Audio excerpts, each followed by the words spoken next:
Hey everybody, Luke Thomas here on let's see, 5th, 6th, 7th, 8th, 9th. I guess today's the 10th. Yeah, Monday, August 10th, 2015. This is the Monday Morning Analyst.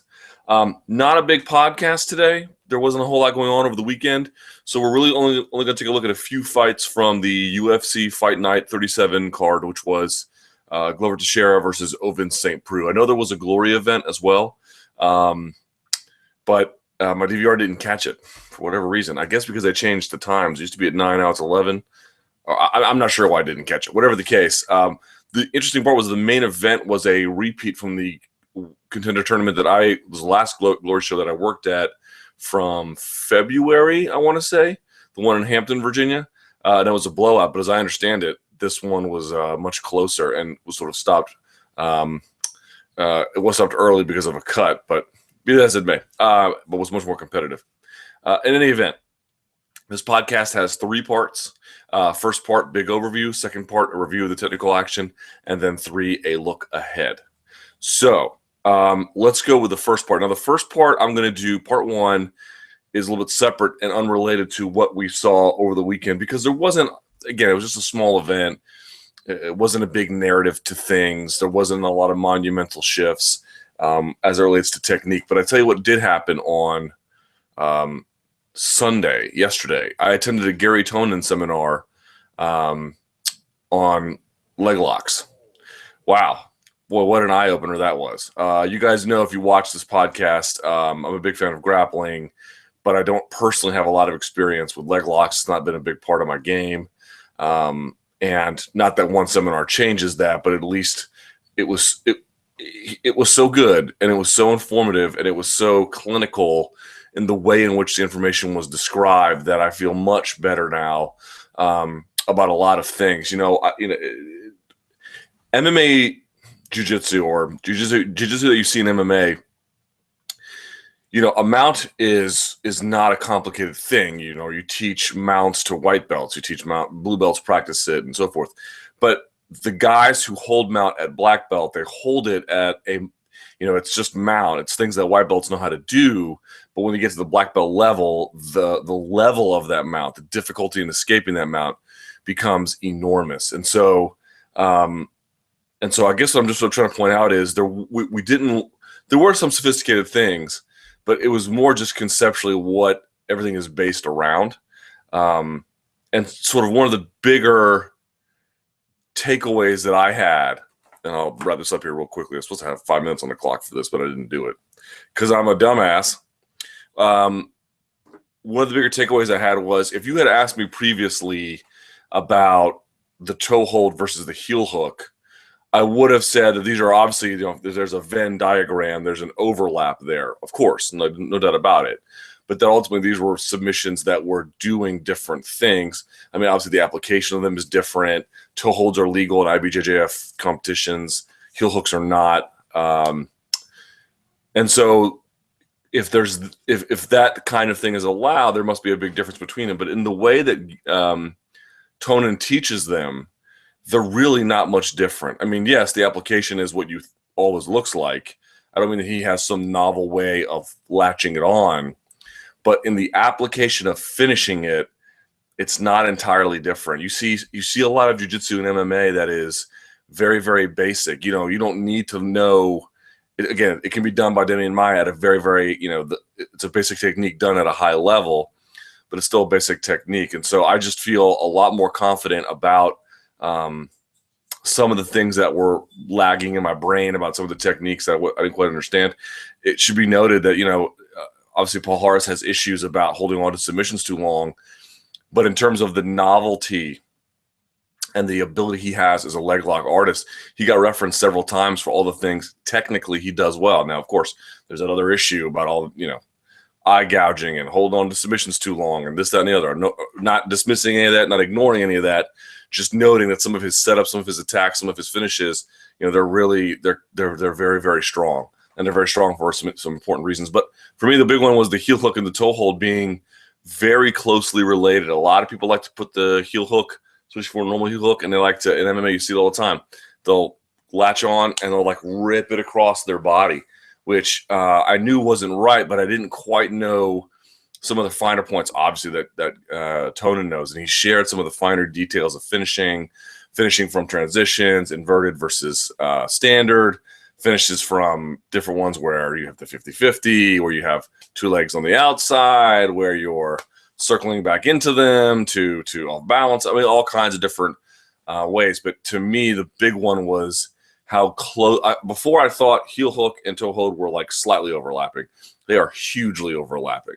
There's obviously some differences, of course, but they're not nearly what people think they are. It's not nearly as different in the way in which you finish, which I won't get into here. I'll wait until we actually see some toe holds and some heel hooks in MMA. We actually saw one in one of the first fights, or actually one of the fights we're going to talk about today, and I'll explain some things that why it didn't work. Of course, I think it was from Ray Borg. I think he knew it wasn't going to work, but be that as it may. So anyway, really informative seminar. If you train out there and you get a chance to go to a Gary Tonon seminar, can't recommend it enough. Did 2 hours of technique and then stayed around and answered questions until the questions were done, then rolled with whoever wanted to roll. So it was phenomenal. Well worth your money. Really informative. Good for MMA. Good for no gi. Good for gi. All kinds of good stuff there from Gary Tonon. So very, very helpful. Like I said, no big arching overview, but important nevertheless. Okay, so let's put some time on the clock. Let's do this. Part 2. Just one event we're going to get to today. Not a big podcast. UFC Fight Night 73, Glover Teixeira versus Ovince Saint Preux. This took place at the Bridgestone Arena, Nashville, Tennessee. Had an attendance of 7,539, an announced attendance anyway, for a gate of $454,000. Well, excuse me, I should say $454,551.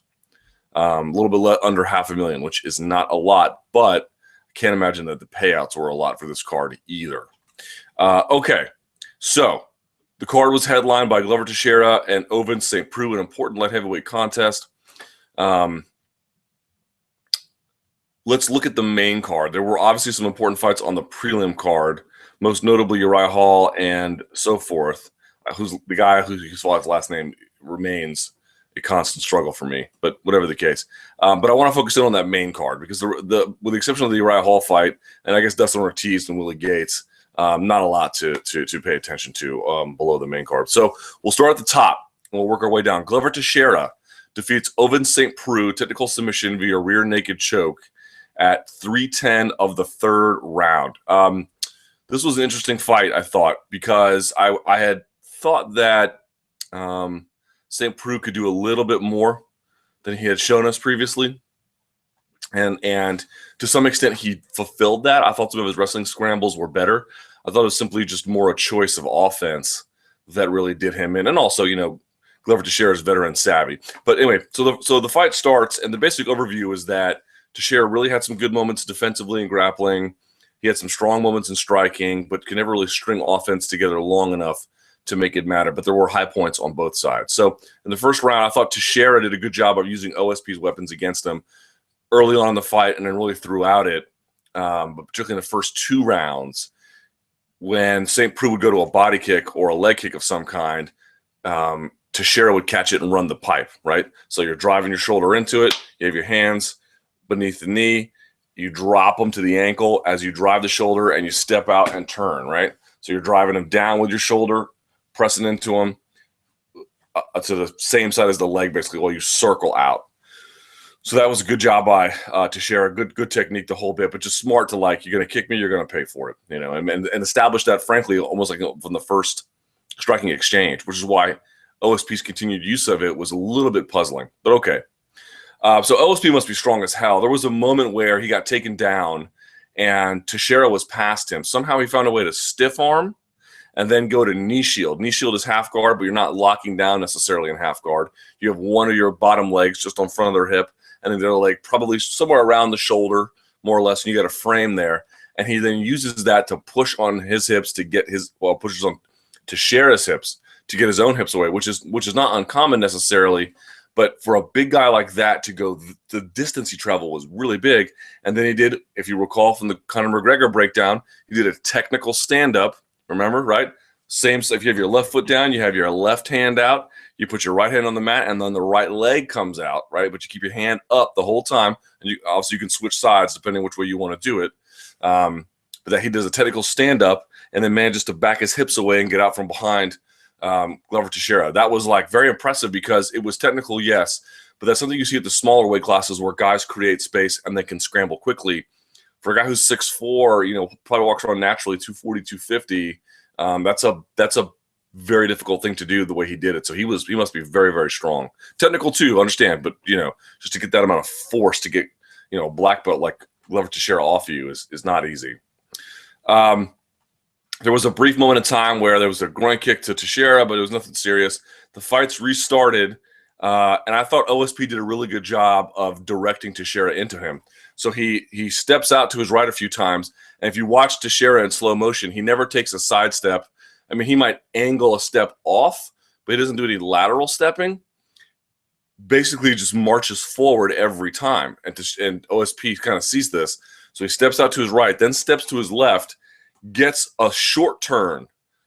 Teixeira gets a short turn, but forward to Teixeira's own right. So as OSP is coming this way, Teixeira's following him. OSP's coming this way, gets another turn this way, which allows OSP to take a big step out with his right foot on the outside of Teixeira's lead foot, and then bang, fire the body kick up the middle. So he steps out, comes back, sees the angles there, steps out again, and then whack, hits him with the body kick. Really, really nice job by OSP there. It was things like that where I can see why he'd be tempted to use that offense, and it worked there pretty well. I mean, there was a moment there where later on you can see the ribs of Teixeira, and they were like bruised really badly. So I can see why he was tempted, but I think he just went to the well one too many times. Anyway, so this causes like a bit of a scramble, and Teixeira's trying to do a crackdown, and he can't get it. And then so what happens when they're OSP? Let's see. So eventually he gets back to his feet and they separate. OSP hits another body kick, but again Teixeira catches it and uses it to go to a single into mount. And it was interesting because if you saw where he caught the single, he didn't catch it up by the knee. He kind of caught it just by the foot. So he was barely able to run the pipe and get it. It was very, very narrow. But what happened was, the good thing was, when he actually hit it and OSP fell, remember I talked about it last week, one of the things about being long and lanky is, you can push off someone like you saw with a knee shield, or you can do other things. But once you get extended, it's a lot easier to get past because it's just a longer amount of space that has to get retracted. So when he got caught at the end of the kick and then ran the pipe, his legs were kind of already extended.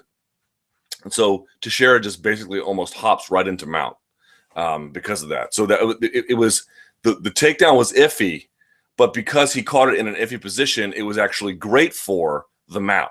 That was kind of interesting.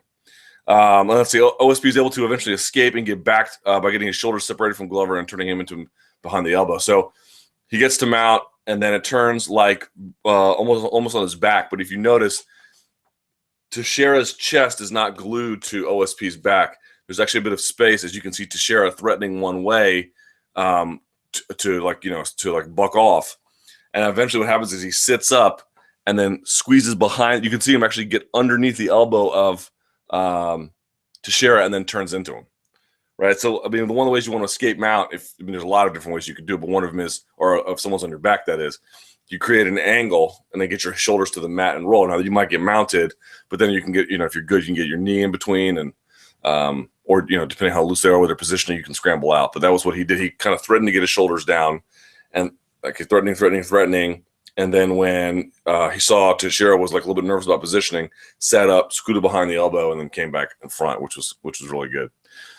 Round two, not a lot of action that happened. Glover eventually got backed OSP into the fence.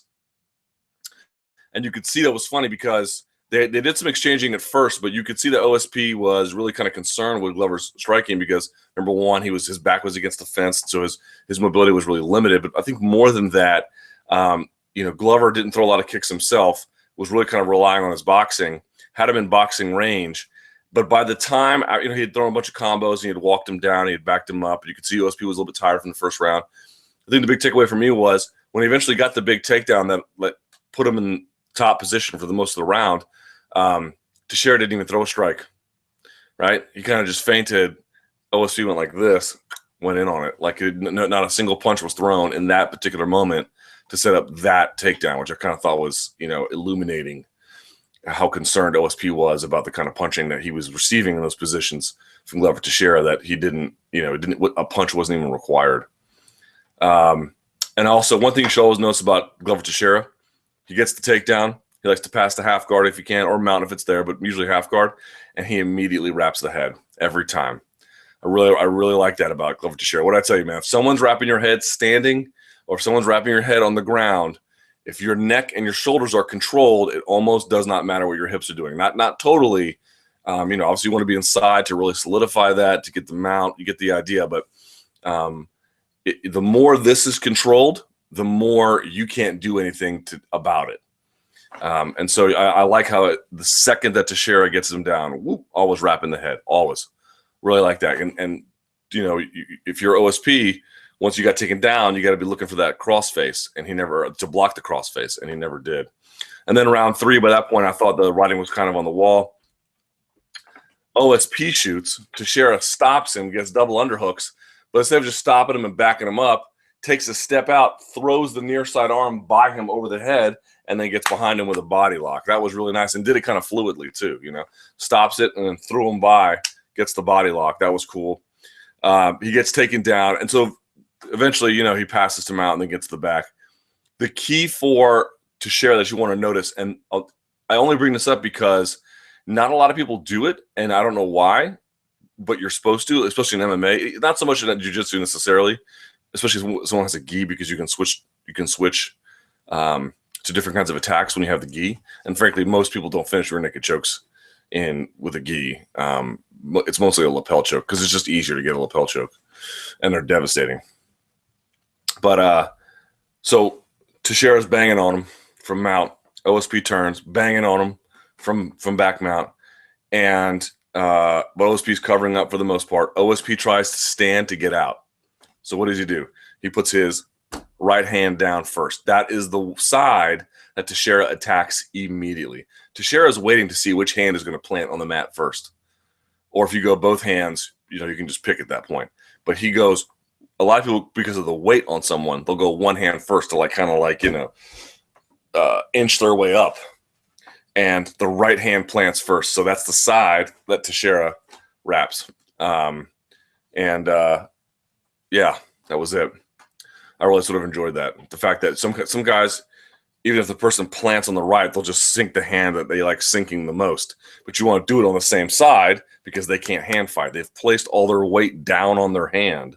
They're leaving it open. I mean, even if their chin is tucked, you can still, especially in MMA, you can punch them, you can lift the chin, you can do a lot of things to slide the hand under, which he did very much. By the way, one note, remember how everyone was like getting on Ken Shamrock, and I did too. Now his hand was really low, but you could see like Glover Teixeira must be like ox strong because he couldn't get his own top hand too much above the forehead of OSP, but OSP was so hurt and so almost out of it. By the time he went to go grab it, he couldn't really do it. I mean, he could get a hand on it, but he couldn't actually peel it off of him. A testament to Teixeira's strength and, squeeze in that position. Okay, in the co-main event, Beneil Dariush defeats Michael Johnson via split decision 29-28 across the board. Split decision. So 29-28, 28-29, and then 29-28. I had it 29-28 for Michael Johnson. I thought this was a bad decision that he had to suffer from. I don't want to go too much into this one because it was let me just say a couple things about it generally. I thought Michael Johnson's movement up until the third round was phenomenal. Thought he did a really, really good job. In the second round, you need to go back and watch all the cage cutting he did. He had Dariush behind those two black lines for a huge majority of that round. Really, really good job. It was a close round because of the way in which the striking panned out. But to me, that difference in the cage cutting makes the difference in the scoring. A phenomenal job. And if you compare the cage cutting in round 2 to the cage cutting in round 3, it's not even close. It's not just that Dariush, and I'll get to some of these adjustments in a minute, Dariush did make some striking adjustments in terms of where he angled himself and what he angled himself off of after he threw. But it's also true that Johnson, and to us, and both guys get credit and blame. Johnson didn't do as much cage cutting, and Dariush did a better job angling. But what it created for was Dariush was under much less pressure by the third round. But by the first round, I thought, I thought Johnson's cage cutting was phenomenal. I thought his movement was phenomenal. The mechanics of his punching sometimes throw me off a little bit because it seems like he's almost like whipping a baseball rather than these direct straight shots. But they seem to be very effective. His takedown defense was phenomenal, instinctual, both because he's so athletic to get down to the shoulders to get space, and also because of his distance management. I thought that was kind of incredible as well. There was a moment where Dariush didn't reset an angle, and he went in for a jab, and he got jabbed. So, like, they're at this distance, and it's like 50-50, basically. And what happens is that Johnson shifts to his left. Dariush doesn't adjust. And so when he jabs and misses and then tries to retract, he's still in line to get tagged. He got hit with the left. That was the left that dropped him. So when they're together and you're 50-50, it's whoever just fires first, whoever is more accurate. But then Johnson shifted to his left. Dariush didn't respond, came in with a jab, but he realized, oh, God, I'm in the mouth of the alligator, tries to back out and gets clipped. That was a really nice job by Michael Johnson. And you saw in the first round after that, and in the second round to a lesser extent, Johnson had a lot of success replicating that effect, shifted to his left to change the angle on Dariush, particularly as he was keying off of the jab. There's a lot of that going on. I was really impressed by that. You could also see Johnson jabbing his way to push Dariush into certain directions. Sometimes he would just jab body. Sometimes he would jab head. Sometimes he would shift and jab to head. Sometimes he would take a big step out and like fire a jab, like kind of hook to move Dariush, to get Dariush to go defensively to his left, and then he would fire the left on top. There was ways he was adjusting, so moving his feet, moving his body, changing the angle, changing the variety of the punch, and then changing the kind of punch to direct Dariush into the shot. This is what I'm talking about when I talk about elite striking. Again, the mechanics of Johnson's punches sometimes are a little bit weird to me because of just how they look. But again, the effectiveness you can't really argue with. And more than that, look at how many factors are in play with proper striking. Like, everyone calls, grappling a chess game, and it is. I don't see how striking is any less of a chess game, particularly at this level. Your feet got to be moving, your angles have to be right, your distance has to be right. All these things take a long time to learn and to practice and to get good at. The kind of punches you throw, the kind of sequence you throw them in, the kind of timing you throw them in which the sequence happens, all of these things contribute to meaningful striking. And how you counter and how you place yourself on the counter. I really feel like if you're going to call grappling a chess game, you should call elite striking like this a chess game as well. I mentioned in round 2 the phenomenal cage cutting that Johnson did, which for me is the clear difference in who wins that round. Round 3, I thought Dariush had a lot of success. Dariush adjusted to that thing I mentioned at the top, where Johnson would shift to his left to set the angle. So Dariush adjusted. So when Johnson would fade left, he would either fade back, or he would jab and fade back, or he would jab, fade back at an angle, because sometimes you could see him get caught going back straight a little bit, but he was freezing Johnson with his jab. So that was kind of interesting. Or if Johnson would fade left, he'd jab, Johnson would fade right, and then the rear uppercut would come from Dariush. So Dariush really began to make adjustments off that, of the movement of Johnson. Plus, by the time that was really working, Johnson came out in the third with a lot of movement and then slowed after about the first minute. It was after that first minute you really saw some of those adjustments come to life by Dariush. So let's see. So there'll be other times where Dariush would jab and then circle out to his right, which he did a really good job. So I mentioned Johnson didn't cage cut nearly as well this time. There was a lot of times, 3, 4, 5 exchanges where Dariush and he exchange, and he's able to circle back and bring the fight to the center of the cage. Now, Johnson would still kind of apply some forward pressure, but it wasn't the kind of stifling pressure that you saw in that first and second round behind the 2 black lines. It was more like general pressure. But a guy like Dariush, who's got great cardio and good composure and great corner with Rafael Cordeiro, that's not going to be as effective as the kind of pressure he was applying in that first and second round. And, easier said than done.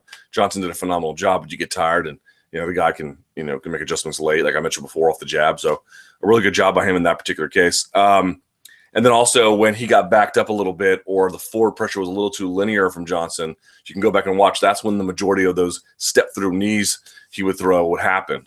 Because he was looking to wrap the head, but you can't just throw it from a distance. It's when the guy was coming forward, because Johnson was doing a great job side to side, side to side.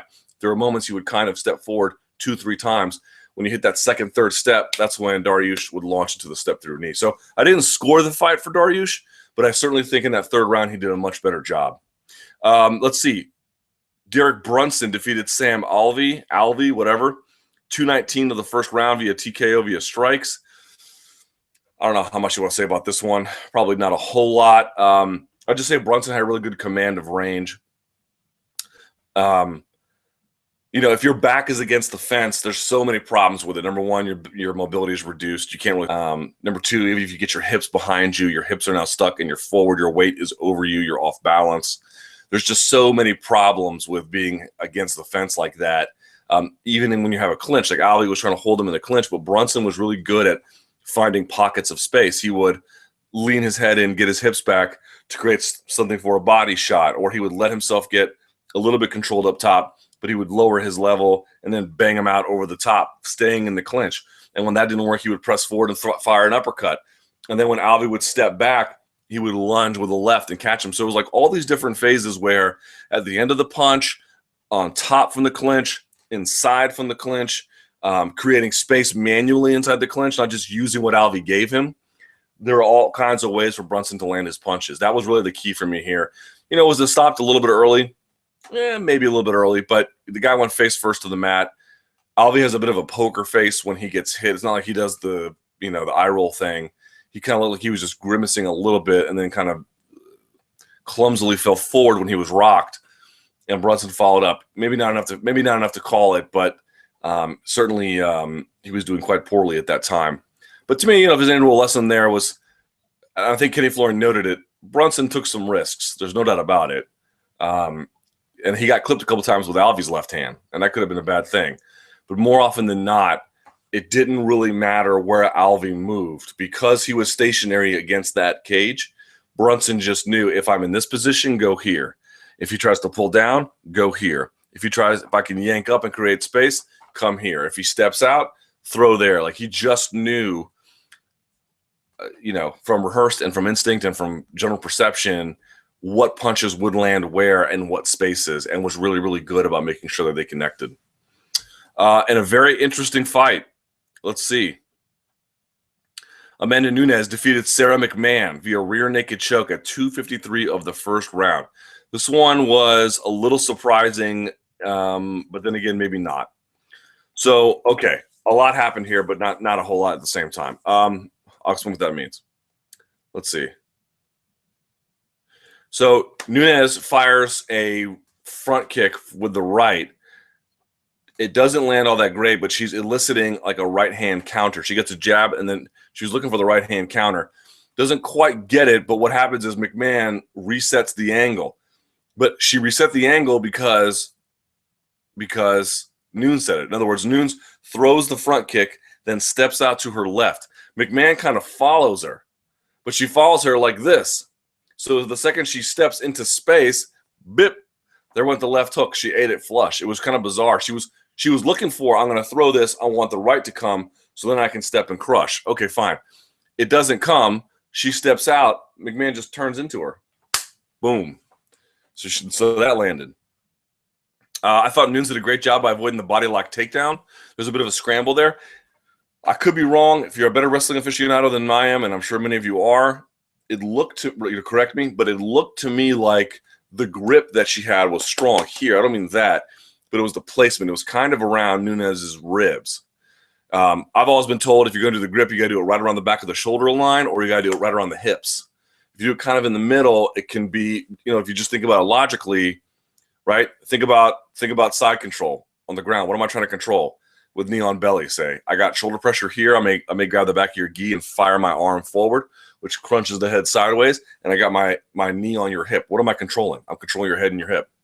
So when you think about the body lock, what does the body lock need to be? It needs to be up on the shoulders, or it needs to be up or down by the waist. This is how I was told. If you know something better, let me know.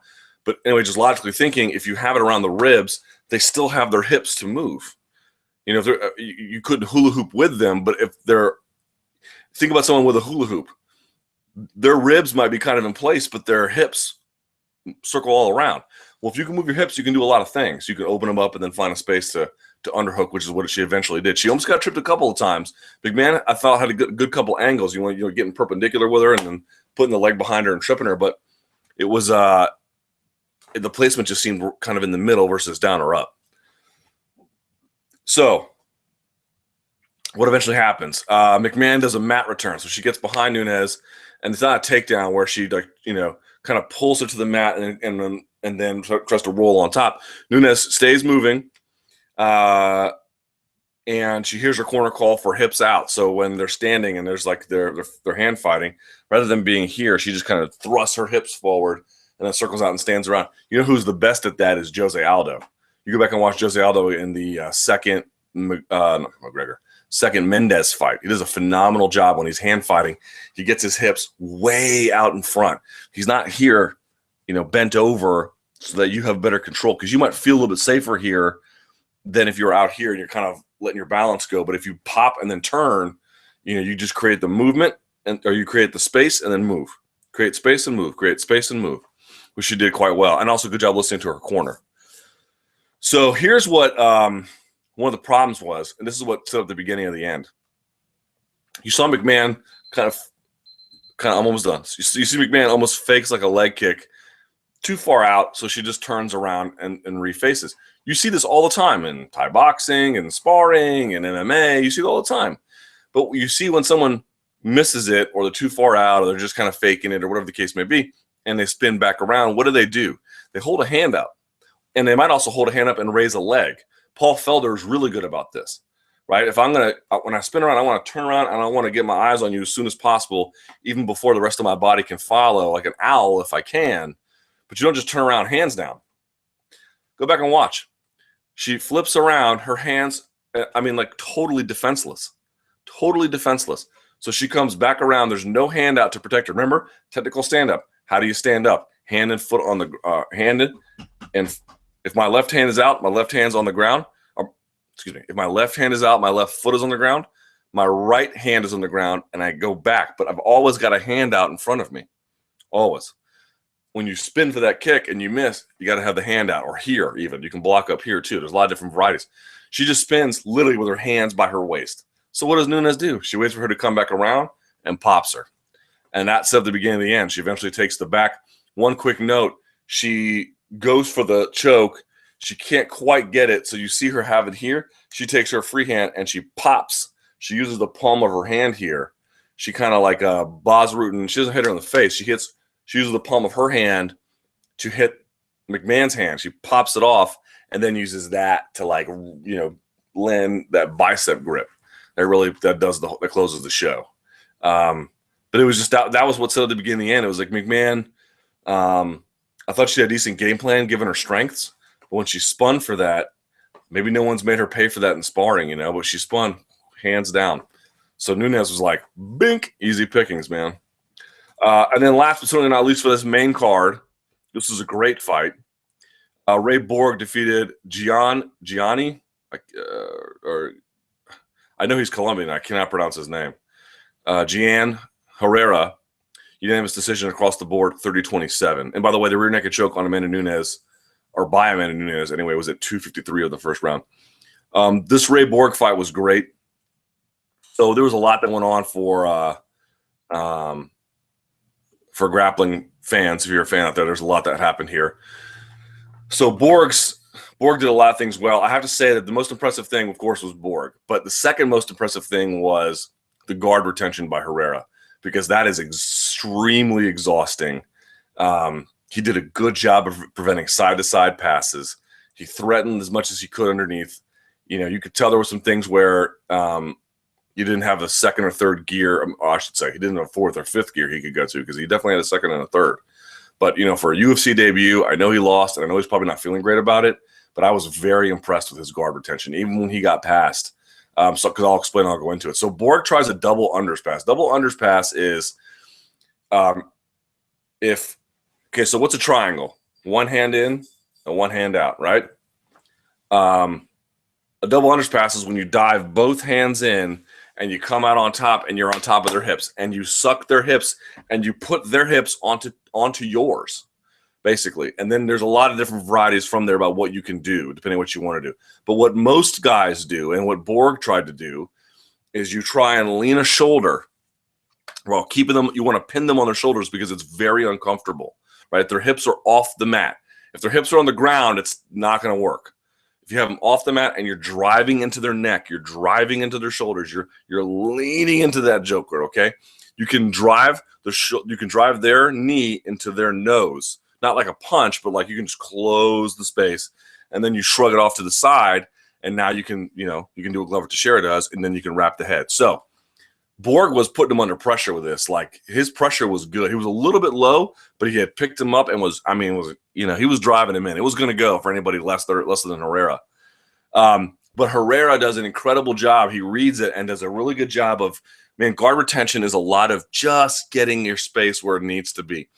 Scoots his hips out just enough where he can get his left leg behind the shoulder and push a little bit, and then sneaks in. He breaks the grip and then sneaks in his right foot and puts it on the left hip of Borg. This is very hard to do. If that grip is strong and they're driving, it's a very difficult thing to do what he did, to get just enough space on one side and then break it on the other and then reclaim the space. So a very good job by Herrera there. So what was another thing that Herrera did? Okay, so maybe he got passed to half guard.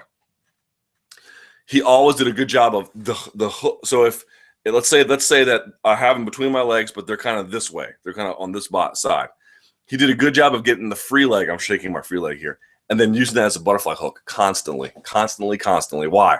Because if you can underhook even either side and you have that butterfly hook, you can lift them, you can raise them, you can lift and turn them. You can lift. It was all with Danny Castillo in the Jim Miller fight. You can lift and throw them over you. You could do all kinds of things. He was routinely getting that butterfly hook in half guard to create all kinds of space. In jiu-jitsu, you need space underneath. You want to be tight when you want to be tight, but if you're getting pressed on, you want to create space. He did a really good job of that. I thought Borg did a nice job, not just in this round, in the second and the third round, basically the entire fight. If he passed or got to half guard, he was wrapping your chin. He was wrapping your chin for a guillotine. Why? Because even if you get lifted and turned, he can transition to a darce. Even if you get to your base, he still got it and can make you go belly down. Count how many times that Herrera would lift him, turn him, get to his base, but would do so with having his chin wrapped and then would have to go back down all the time. It was just a way of never allowing Herrera to get the kind of space he needed to go and back up and reset the fight. It just kept him on Borg's terms. Even if it didn't finish him, it was a fight that, Herrera was just trying to stand up, and he couldn't. It was crazy. There was the leg lock battle where it was funny. Borg was threatening with an inverted heel hook, kind of like Herrera was beneath him. He was on top and threatening with the heel hook. Okay, so why didn't it work? Well, I'm sure it hurt for a second. But the thing about a heel hook is you got to be in tight with the person. People think the heel hook is just your arms. It's not. It's also your legs pulling into them, pulling into you. And it depends on what kind of grip you're using with your legs. But if you have a right grip here, everything is appropriate here. I've seen it done. You can just use your legs to tighten it, and I'm pulling my feet to my rear end. You can get a tap. Yeah, I've seen it done. You can say, "Oh, that's not true." Yes, it is. This is right. I'm not talking about just torquing here. Just holding it in place and then using your legs, you can get the tap if it's right. But when you're like this, you're holding someone's leg, what can they do? Well, they can do two things. They can kick, or they can put their hands on the mat and then just scoot. Because you don't really have control over their leg. You're having a heel hook here. That's not control of the legs. The leg has to be controlled with your legs as well. Otherwise, they can just move it around. So if you threaten with a heel hook, he just pulls it away. So fun for a second to look at, but it's not going to work on anybody. It does any good. Round two. Borg throws left, big dives and dives, he gets the left arm block. It was funny. So Borg throws left dives for double. Herrera pops one arm off, but doesn't away. So what does Borg do? Changes the angle, comes around the other side with the right arm not doing all the work. Uses it to reclaim the double, picks him up and drops him down. So like, it was good that Herrera used his hand to pop it off, but he didn't use it to then throw in the other hand. He didn't use it to take a step out. He didn't use it to put his hips out. He just kind of popped it off and left his feet in place. Well, someone's just going to reset the angle and take the takedown, which is what they did. Let's see. Herrera did a good job getting to his knees in between he and Borg to stop a couple guillotine attempts. Herrera kept hunting for a right side Kimura, but I didn't like the strategy. So how many times you see Herrera underneath? What was he doing? He was trying to get the Kimura on this side, right? So he'd be playing knee shield, he'd be playing half guard. He was constantly going for that Kimura. But when you go for that Kimura, think about it. If I have your hand here and I'm coming for it, I have all this space exposed. All this space is exposed here. Think about that. Especially if you're on your side a little bit, right?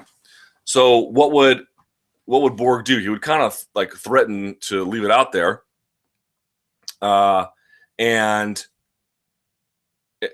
almost allow his arm to be taken, and then use that to then drive into pass as he secured almost a head and arm triangle a bunch of times. So like that Kimura is great, but the Kimura is great like when you can do what Palhares does, where it's like side control, or you're reversing someone with a Kimura sweep or something like that.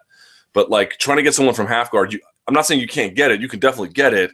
But if you haven't gotten it the first 2 or 3 times, you might want to rethink that strategy a little bit, Especially like one of the keys to getting that is you gotta turn them into that arm and get them to plant their hand on the mat. Because if they're putting their hand on the mat, they're putting their weight down on it. That's when you can then wrap it up. But if you're just trying to get it as he's moving into you, he has all the kind of mobility, plus you're opening up a whole side of your body. So not necessarily the best idea. Let's see. And of course, like I mentioned, the doubles underpass, Borg was timing the triangles, which effectively serves at the same thing. If someone tries to throw a triangle on me here, I can wrap my hands and I have one hand in, but I can still, if I'm timing it right, I can still grab it, shuck it by, and then pass. And then lastly, I got to get out of here. Borg had a nice, what I call shoulder knee pass from Herrera's extended guard and moving in half. So he was like on top. And what did he do? He dove his knee under one of the shoulders of Herrera, then took his other knee and pinned the hips and the other leg of Herrera to the ground. So Herrera's open like an L, and then uses that to step out and get to half guard. That was a nice pass by Ray Borg. Let's see. Oh, there was one sweep that Herrera gets. So Borg was to the side and was sitting his. So if I'm Herrera, if I'm Borg, I'm on top in half guard, almost like a reverse half guard, not quite. Got the under the head here, body's here, and my top leg is caught, So I want to either back step out or I want to slide through to get them out. What does Herrera do? Herrera gets an underhook across the body and then blocks the other leg. Now that normally doesn't work because if you're sitting out on your hip, your bottom foot has to be toes live. You have to be on their toes, kind of pressing into him. You can't kind of be sitting there. You go back and watch, Herrera's toes are not live. The instep of his foot is on the mat. So when Herrera bucks into him, there's nothing to stop him. So you got to be, when you're sitting like that, when you're sitting out on someone, remember your top leg is trapped. Your bottom leg, you need to be on your toes. So if they buck into you, you can press back. If you can't, you're going to get turned, and he gets turned. Yeah, and then of course the guillotine pressure from Borg was just constantly preventing any kind of return to his base. So a lot to like there. Not a great show, not a bad show. Fighter of the card, I'm going to give to Ray Borg. I would give to Glover Teixeira, but I just like Ray Borg's constant pressure on top. So I really appreciate that. A couple of results, and then I have to get out of here. I'm super late. Uriah Hall defeated Oluwale Bengboshe. I can't pronounce this guy's name. TKO punches at 2:32 of the first round. Chris Camozzi defeated Tom Watson via unanimous decision. Dustin Ortiz defeated Willie Gates via TKO at 2:58 of the third round. Frankie Saenz defeated Sirwan Kakai. Split decision, 28-29, 30-27, 30-27. Jonathan Wilson defeated Chris Dempsey at 50 seconds of the first round. Marlon Vera defeated Roman Salazar, triangle armbar combination at 212 of the second round. And then Scott Holtzman defeated Anthony Christodoulou, who I have no idea why he's in the UFC, at 240 of the third round. I give the card, I don't know, 5 or 6, something like that. Not terrible, not amazing. Had a couple cool moments. This will be up on MMA Fighting a little bit later today. I appreciate your patronage. I will see you later. Thank you so much. Until then, what's next? There is no UFC fight next week. The next UFC event is going to be UFC Fight Night Holloway versus Oliveira, August 23rd. Until then, there's nothing else out. Okay. I think there's the Melvin Gillard at the end of the month on the 28th, and Invicta in September again. So it's going to be a little bit quiet for just a little bit, but we'll still have a Monday Morning Analyst if it calls for one. Until next time, thank you so much for watching. Enjoy the fights.